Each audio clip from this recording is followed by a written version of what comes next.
Највене назад во студиото со нашите прекрасни гостинки.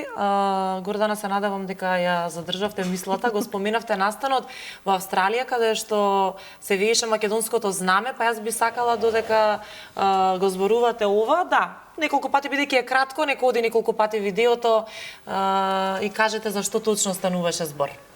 Па видете, ние сме дел од големите меѓународни асоциации, Европската асоциација на медицинските сестри со специјалистички студии. Ова е претседателот на Европската асоциација, господинот доктор Адријано Фригановиќ, кој што е медицински техничар со основно образование, меѓутоа доктор на науки, претседател на ЕСНО асоциацијата и остварен професор на голем број од високите стручни и академски студии во Хрватска. Така. Ова е конгрес, 26-ти конгрес на ИФНА, Меѓународната федерација на медицинските сестри со анестезија и реанимација, во која што ние од минатата година сме активни членови. Претседателката на ИФНА, господјата Джеки Ролс, беше наша гостинка на меѓународниот конгрес во Струга, каде што имавме огромна конференција од која произлезе посебна резолуција. Затоа велам, ние учествуваме во глобалните сестрински политики, видени, докажани, препознаени меѓународно и секаде амбасадори на сестринството во светот. 46 земји држави се членови на оваа меѓународна асоциација од минатата година и ние. Јас имав видео обраќање во салата на конгресот заради активностите на неделата на сестринството и тродневното траење во Сиднеј, мислам не беше технички можно да бидеме присутни, меѓутоа бевме преку видео порака, нашето знаме во чест на нашето учество од минатата година во Федерацијата го носеше хрватскиот претседател на Европската асоциација на сестри со специјалистички студии. Ова е многу важно, ова е круна на сестринството во Македонија. Затоа велам дека Унијата на Сдруженијата на медицинските сестри денеска ќе оди под слоганот единството ќе го сплоти и ќе го спаси сестринството во Македонија.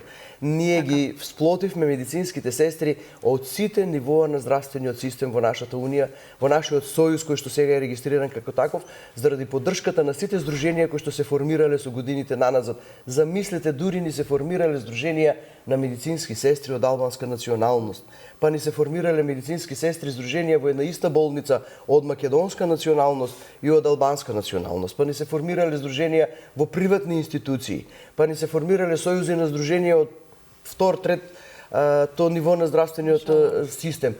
Кога се формираше Унијата на Сдруженијата на медицинските сестри, тоа го направивме со меморандум, а сега со законска регулирана рамка и регистрација го формиравме сојузот кој што го предводи Сдруженијето за нас како најмногу бројно, како здружение кое што започна со овие единствени политики на медицинските сестри, со една стратегија медицинските сестри сите заедно да бидат обвинети. Знаете, нашата цел е иста, ние можеби одиме по различни патишта, меѓутоа треба исто да се почитуваме во нашата професија. Целта не е иста, сите ние сакаме достоинствена професија, сите ние сакаме вертикален кариерен развој на медицинските сестри, сите ние сакаме во болниците да имаме автономност, да имаме одговорност, да имаме авторитети, да бидеме дел каде што се носат систематизациите во болниците, описите и пописите на работните задачи. Кога завршуваме со образованието, да бидеме веднаш планирани и признаени во болниците по образование, да бидеме така и по одговорност и платени. Секогаш апелирам до медицинските сестри и ќе го кажам повторно, образованието не е само за да добие финансиска импликација.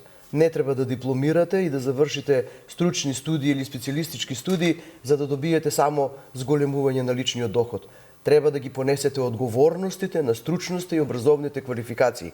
Меѓутоа, во тој дел треба да ни изрегулираат законите и се она кое што треба да ни го овозможи. Не може да заврши една медицинска сестра и да дипломира и да се соочи веднаш со проблемот во болницата, не сте планирани во систематизацијата. Систематизациите се паравани на менеджерите во кои што ги држат сестрите во една неизвестност на остварување на нивните професионални образовни квалификации. Тоа е една од најголемите причини поради кои многу лесно одлучуваат да заминат, бидејќи конкурсите се со средна стручна спрема, во болниците работат исклучително само со средно образование, многу тешко се остваруваат во високото и стручните, меѓутоа полека со притисоците, со сето ова кое што го работиме во Унијата во Сдруженијето, со носењето на законот, мислам дека ќе дојдеме и до тој момент кога, како лекарите, кога ќе специјализираат, веднаш си го добиваат местото за специјалист. Добро, по ќе било продолжиме какви... понатаму, да оставиме простор, имаме многу прашања и за Ана и за вас, Ана, она што ме интересира, бидејќи имаме одговорности и како родители, што да направиме за да знаеме дека не сме ги разгалиле премногу децата и како да се справиме со овој свет во кој што живееме на интернет и социјални мрежи, да знаеме дека сме направиле нешто добро за нашите деца. Кој е вашиот совет до родителите? Први вака дисклеймер да направам, јас не сум психолог и сите работи што ќе ги кажам, ве молам да не ги гледаме како стручен совет. Она што можам да го кажам, дека за да не ги имаме импликациите за кои што зборува Гордана, ние уствари мораме да си ја напишеме домашната дома. Живееме во време кое што, за жал, ние сме првата генерација која што игра нефер игра. Ние, како беше, го даваме телефонот на детето, и не знаеме кој го инструира детето. Замислите моите родители да слушале совет, да дозволат некој од надвор, кој што не го познаваат, не знаат која му е агендата, која му се мислите, да ми дава насоки и јас тоа да го слушам. Каква е веројатноста нашите родители да го дозволиле тоа? Нема шанси. Кога му го кажав јас ова на син ми, викам, сине, дали ти би му дозволил? И викам, и вака сте вика, па ние тебе телефон ти купивме, нели? И моабетот играме со навистина нефер публика. Зад телефоните стојат дизајн. Значи правиме моабет за дизајн од луѓе кои што си ја знаат работата и во делот на маркетинг и во делот на неуронауката, знаат точно како да прават да стиснем. И од таа гледна точка ние родителите треба да се стегнеме со знаење што некогаш предходно, како што спомни Васка, не било случај во делот кога моите родители родителувале со мене, па сум испаднала види така добра. Или ние сме испаднале така добри, затоа што окружувањето е многу сменато. Ние не оперираме во истото окружување во кое што оперирале нашите родители. Од една страна. Од друга страна, како што скажавме, се е многу забрзано и ние сме сега во индустријска револуција, хитот што го направи, сега се случува истото со AI, ќе се смени светот. И нема да се врати назад и не е целта да плачеме колку беше убаво, како време добро имаше, сега не чини. Целта е да ги подготвиме децата за времето во кое што доаѓа, кое што види како интересно ние не знаеме како изгледа. Ние не сме подготвени.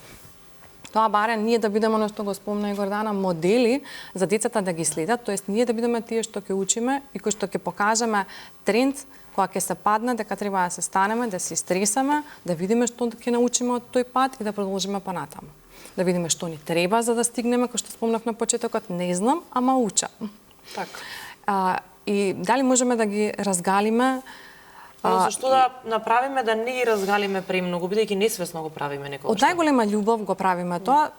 И сега повторно ќе го кажам малце пошироко би сакала да се свати. Многу често добар дел од нас големите не можеме да се носиме со нашиот живот, па некако сме многу паметни и знаеме да ги решаваме детските проблеми, па без желба да ги решаваме сопствените решавам. Јас сум многу паметна да решавам проблеми на моите деца. Моите деца имаат 12 и 16. Знаете како вешто решавам проблеми од 12 и 16.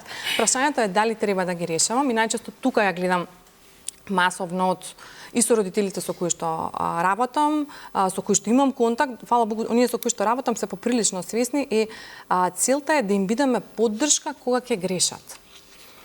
Не да им ги земаме грешките и ние да им ги носиме грешките, да им ги пегламе и да ги така ги онеспособуваме. Така е. Тоа е тоа.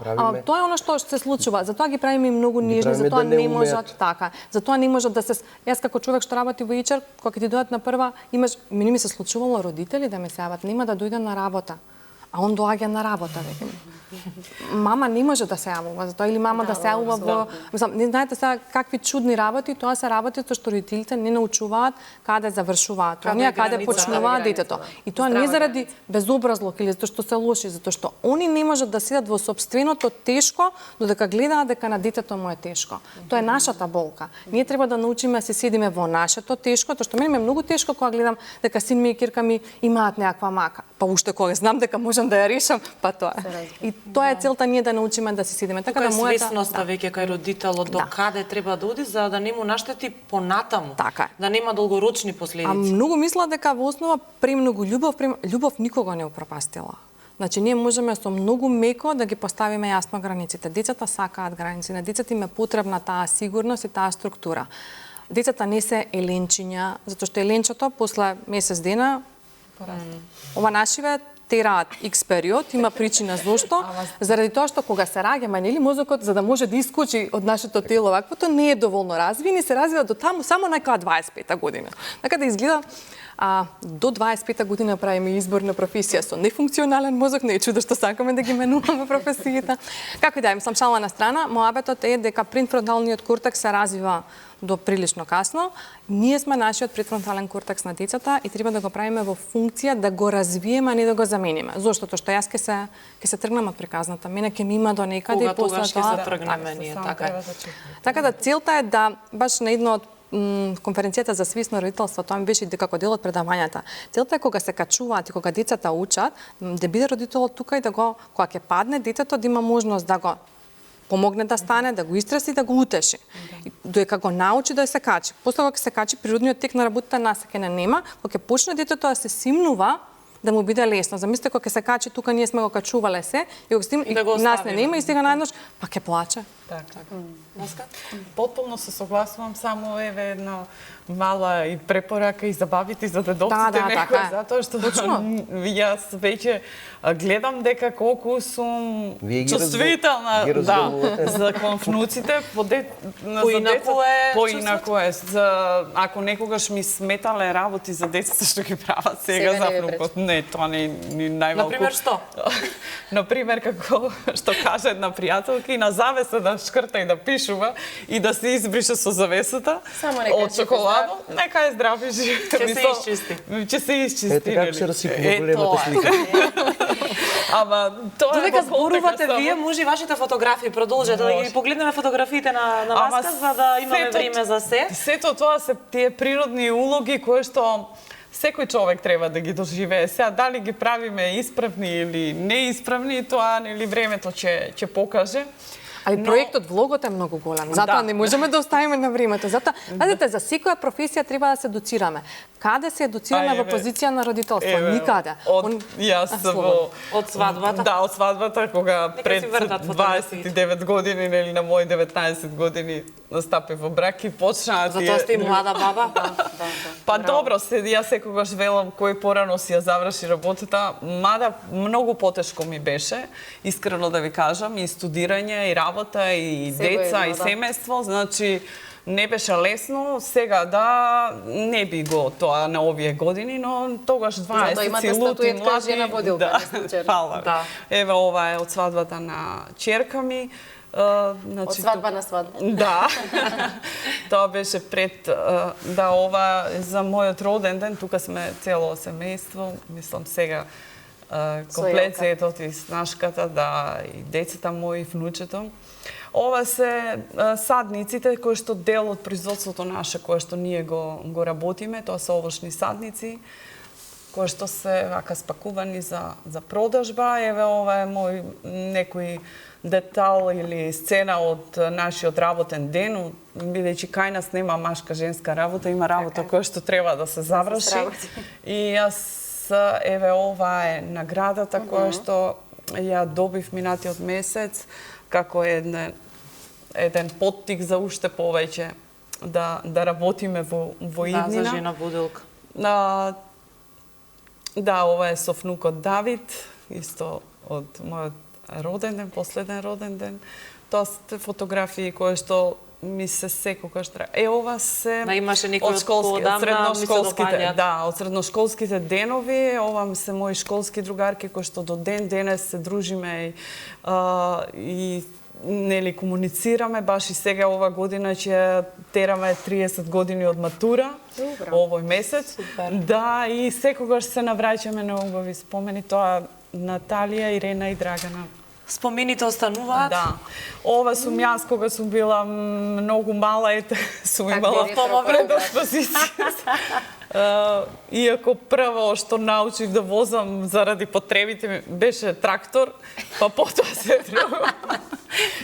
Ова истата екипа од школските средношколски денови кои што навистина имат големи значајни спомени, оставено и белег во и сите се овие успешни, нели, успешна генерација, едната е градоначалничка, ова е со брат ми. Да, брат ми е помал 4 години Ги обожавам ваквите фотографии и мене. Па да, па тоа јас секогаш се навречам со носталгија и еве ова е дел од работата, баш моментално сега тоа го работиме, препорење или парфинирање на лозовите садници на поле, ова е мој сопруг, заедно со екипата која што работиме. Ова е дел од процесот на калемење, ова е калемење на лозови садници и баш во делот од секунда. Ова се луди млади години, кога на кола, да, тоа кога сме биле во врска со сопругот. Така да секогаш работно на терен? Да, на терен. Јас секогаш велам овие фотографии секогаш будат кај мене некои чувства и наврати на тоа што сме поминале заедно, колку потешкоти имајќи. Тоа е моја братучетка прва, Нета. Со неја сме родени во иста ден и 3 часа е постара од мене. Поздрав до неја, она ми е сестра, секогаш така велам, од тетка. Да, и така да тоа е, како што кажав, пак можеме да бидеме да се бориме за правата и на други, како што и на земјоделците во мојот случај, и на жените од рурални средини, но сепак, кога ќе си дојдете дома и кога семејството и кога знаете што тоа е незаменливо, јас секогаш велам секој да се исполни нели во таа улога која што ја нуди животот, но треба и да се бори и за општествените проблеми и за општествените работи. Ако речам јас не, еве Гордана рече не, Ана, кој? Значи мораме секој во својот домен, кој што лично ги познаваме проблемите од терен. Јас бидејќи сум дете од село Тименик, целиот свој живот таму живеам, таму сум родена, лично на себе ги осетив проблемите и предизвиците кои што ги имаат руралното население, особено руралните жени. Знаете колку е тешко една рурална жена да се избори за своите права. Јас секогаш велам, сум имала среќа да влезам во семејство во кое што сум имала голема, огромна поддршка и од свекор ми и свекрва ми и од сопругот за сето ова што го работам, нели. Но 90% од нашите жени во рурални средини немаат таа поддршка, така е. И вие и да имате идеја да се реализирате, ако немате поддршка од самото семејство, вие не можете да напредувате.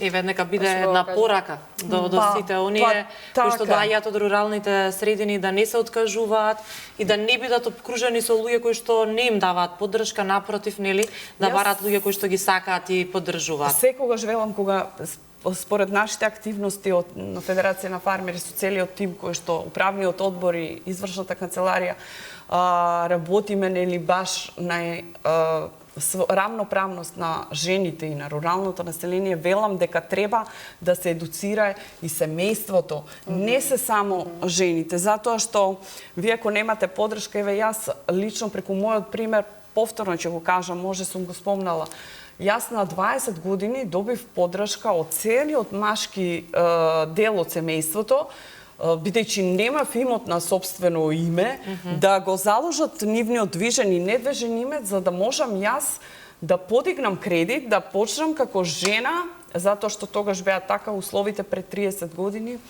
да почнеме да инвестираме во нови насади.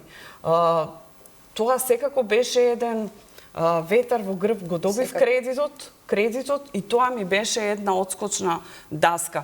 Но неретко ја имаат таа поддршка, најчесто ја немаат и особено општествените проблеми кои што се соочуваат жените од рурални средини, а тоа се недостаток на градинки, недостаток на здравствени установи, недоволен пристап до гинеколошки установи, недоволен пристап за социо и културно здружување.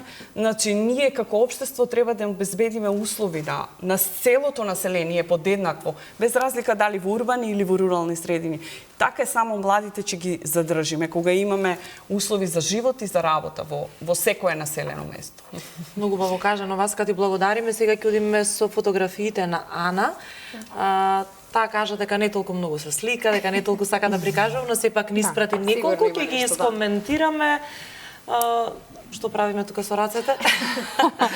Јас покрај тоа обуките, ова е конкретно на економски факултет, ствари со студентите.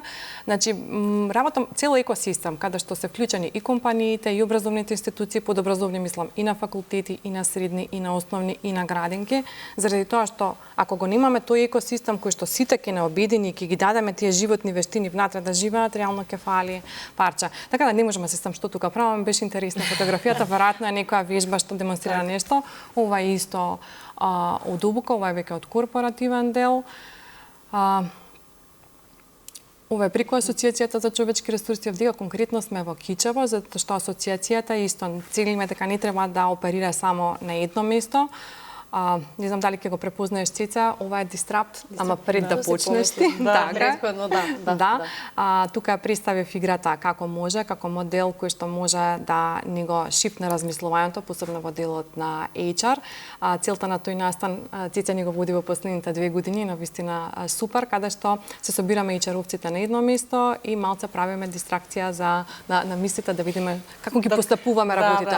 Истото што го правиме во родителството, треба да им погледнеме на работите по кои правила постапуваме, да не се сменила играта, а ние да постапуваме по истите правила. Редовно треба да ги протресаме клучните параметри, клучните вредности, клучните дефиниции по кои што тргнуваме. Ова е гостување некое од час. Продолжината на кусата од почетоците, така. Одамна, да, ова е Кирка ми како малецка која што беше во градинка, исто во градинките, исто одам, тоа е втората книга од Благодарам. Таа се вика 50 плюс идеи и има за секоја недела од годината по една активност што е она што може да се прави на тема Благодарам.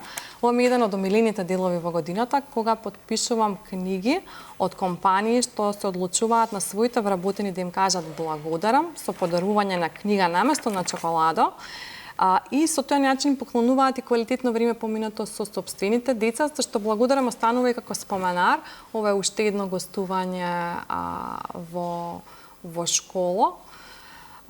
Многу сум срекната што децата на вистина многу убаво ја примаат и се многу подобри од нас. Ова е повторно со Кирка ми, децата ги вклучувам колку што е можно повеќе во мојата работа, затоа што целта ми е да ги научам како се случува работата. Тоа е баш еден текст на кој ова е син ми, он е сега веќе поголем. Сега не баш многу љуби да споделувам слики од него, затоа се помоли. Ова е некој, ова е некој сајм. Така е, точно. И тој дел го почитувам. Сега веќе и Кирка ми не сака толку многу споделување, така да тој дел ми е скроз окей. И тој дел ги учам. Значи треба да се научат дека имаат право и јас ќе си научам дека како стои. Тоа е фидбек зашто во Благодарам има 4 активности, децата некако многу им се допадна активностите и решив да направам уште една во која што има 50 плюс, тоа е за секоја недела од годината и децата се многу подобри на таа тема во споредба со нас. Нас малце тешко ни текнуваат зашто некој ни е навежбан во крива насока мозокот, али е мускул, се вежба, така да и ние и така може да го вежбаме. И некоја со благодарноста почнав со тоа што имав прочитано толку многу студии дека благодарноста менува, да ми беше дегустантно беше, викам, добра, баш ќе пробам дали ако пишувам 3 работи за кои сум благодарна, ќе ми се смени магично животот. Еве да пробаме сите од денеска. 14 години подоцна, имам 2 книги,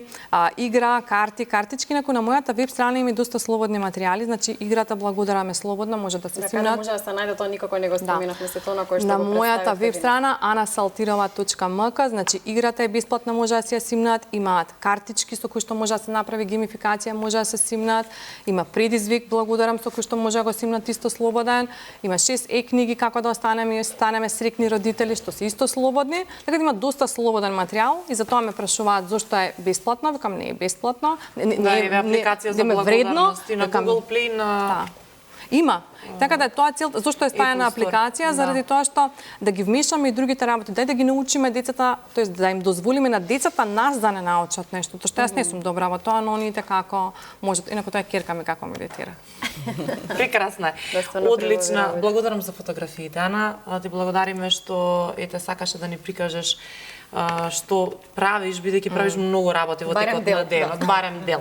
Сега со фотографиите на Гордана. Ајде Гордана да видиме вие што подготвивте од прилика И јас предпоставуваме. секогаш своите настапи ги доживувам во име на унијата, на сестринството, на професијата и немам. Мислам, можеби ќе треба да ме повикате и да ми кажете, да ми напоменете дека ќе треба некогаш и нешто лично Следниот да пат. кажам, Оставете за следниот ако ништо друго барем од каде ги црпам сите авторитативни компетенции за да ги представувам вака медицинските сестри. Ова се настани кои што Унијата на Сдруженијето ги работи цела година. Ова е еден од 28-те симпозиуми стручни, професионални кои што ги имаме сработено во годината. Ова е конкретно со медицинските сестри од психијатријата во специјалната болница Бардовци, каде што пред аудиториум од 200 сестри од психијатријата од Македонија беше стручен симпозиум со стручни теми, едукација континуирана направена со медицинските сестри, бидејќи тие имаат свое друштво внатре во Унијата. Во Сдруженијето како психијатриски сестри ние имаме 15 друштва по специјалности. Медицинските сестри не се веќе само сестри по општа грижа и нега. Те имаат свои специјалности, имаат свои специјални области и затоа се врзуваат во специјалните области, нели по специјализации со лекарите. Ова е конкретно во нивниот амфитеатар. Ова е дел од хуманитарната акција која што преку годината традиционално ја работиме со хуманитарната Свети Спас, медицинските сестри надвор од болниците со корисниците и социјално загрозените. Браво. Покрај тоа што го донираме, значи сестрите го припремаат и во пунктивите го споделуваат оброкот со социјално загрозените и со сиромашните. Можност во која што сестрите добиваат можност за да ја покажат својата емпатичност и надвор од болниците. Ова е многу голема традиционална убава наша акција која што ја правиме во текот на годината 2 пати за време на неделата на сестринството секогаш и во пред новогодишните и божичните празници кога сите некако слават, ние сакаме да бидеме меѓу корисниците, социјално загрозените и најповеќе меѓу медицинските сестри. Имаме во друштво во нашата унија друштво на медицински сестри за хуманитарна помош која што е наречено по за жал прерано починатата Ивона Пешевска која што беше кадавер, нејзиното семејство ги даруваше органите и таа спаси 8 животи заради тоа што прерано го загуби сопствениот живот. Во нејзина чест како медицинска сестра ние ова хуманитарно друштво го нарековме по нејзиното име и ова хуманитарно друштво многу придонесува за подигањето на професионалната свест и емпатичност на медицинските сестри внатре бидејќи работи за помош на медицинските сестри кои што се болни, кои што имаат потреба од било какви финансиски и секакви донации, а меѓу другото работи за корисниците и за социјално загрозените. Ова е последниот симпозиум кој што се случуваше во Прилеп на медицинските сестри од превентивата. Ова е втор нивни симпозиум кој што беше организиран заедно со нашиот огранок во Прилеп, каде што и општата болница, и здравствениот дом, и приватните и концесионерските амбуланти од Прилеп се наши членови во Унијата во Сдруженијето и ова беше еден стручен симпозиум на многу високо ниво, кој што секогаш ни го збогатуваат и децата од градинките. Ова е симпозиумот на сестрите од анестезијата и реанимацијата. Беше организиран сега во текот на месецот април, се случуваше во специјалната болница за белодробни заболувања Козле. Ова е претседателот на Европската асоциација на сестри со специјалистички студии, кој што специјално допатува за симпозиумот. Ова е потпишувањето на меморандумот на сојузите на Сдруженијата, каде што ги гледате дел од претседателите на Сдруженијата кои што се формирале со години наназад и кои што со една заедничка единствена цел Унијата ја преминавме во сојуз и ја регистриравме како таква и сега како сојуз на здружение понатака ќе се бориме за правата и сето она кое што медицинските сестри си го бараат како регулираност на професијата. Ние ништо не бараме што не следува. Тоа е нешто кое што треба да ја следи нашата професија. Ова е амфитеатарот каде што се случуваше предавањето, каде што имавме исклучителни стручни предавања од анестезијата и реанимацијата, каде сестрите можат да се соочат, односно да ги слушнат сите како да кажам, нови достигнувања во тој дел. Ова е последната хуманитарна акција сега која што беше спроведена во неделата на сестринството. Овде има само еден дел од сестрите, бидејќи на 5 пунктови потоа сестрите се распределуваат во Скопје, каде што дополнително на 185 семејни корисници од социјално загрозените категории го делат оброкот. Исклучително сум благодарна на хуманитарната организација Свети Спас која што ни дава можност не само на нас сестрите и на сите добронамерници кои што сакат на било каков начин да помогнат за овие категории секојдневно да донираат и да им помогнат на овие категории. Ова се нашите медицински сестри кои што се модератори на симпозиумите. Овде во моментот има исклучително искусни медицински сестри. Овде е сестра Жанета од клиниката Жан Митрев, која што е воедно и председател на Европската асоциација на сестри со интензивно лекување, сестра Милка Карајанова, главната сестра на градската општа болница 8 септември и сестра Силвана Ѓурчиновска до неодамна главната сестра на оделението за интензивно лекување и нега во градската општа болница 8 септември. Вака некако изгледаат нашите стручни настани кои што се случуваат. Овие се некои нешта кои што беа во овет на неделата на сестринството, направени пред неделата на сестринството, а во оваа недела на сестринството имавме и симулацијска вежба за подигање на колективната свест, која што беше показна вежба во Тетово, каде што беше сценарио на повреден мотоциклист. Ученители и учесници на показаната вежба беа и волонтерите на Црвениот крст и противпожарната на Тетово единица и здравствениот дом со брзата помош, нормално, екипите на брзата помош и оделението за внатрешни работи. Така. Гордана, благодариме многу. Толку ни е времето. Знам дека има уште многу што да кажете сите три. Прекрасни бевте, но затоа причина повторно да ни дојдете во студиото или да дојдеме ние кај вас. Ви благодариме што одвоивте време. Се надеваме дека ви беше пријатно во наше друштво. Секако. Благодарам на поканата. Секогаш пријатно се чувствувам во вашето студио и тука сме за се што треба за во иднина. Ќе се видиме повторно секако.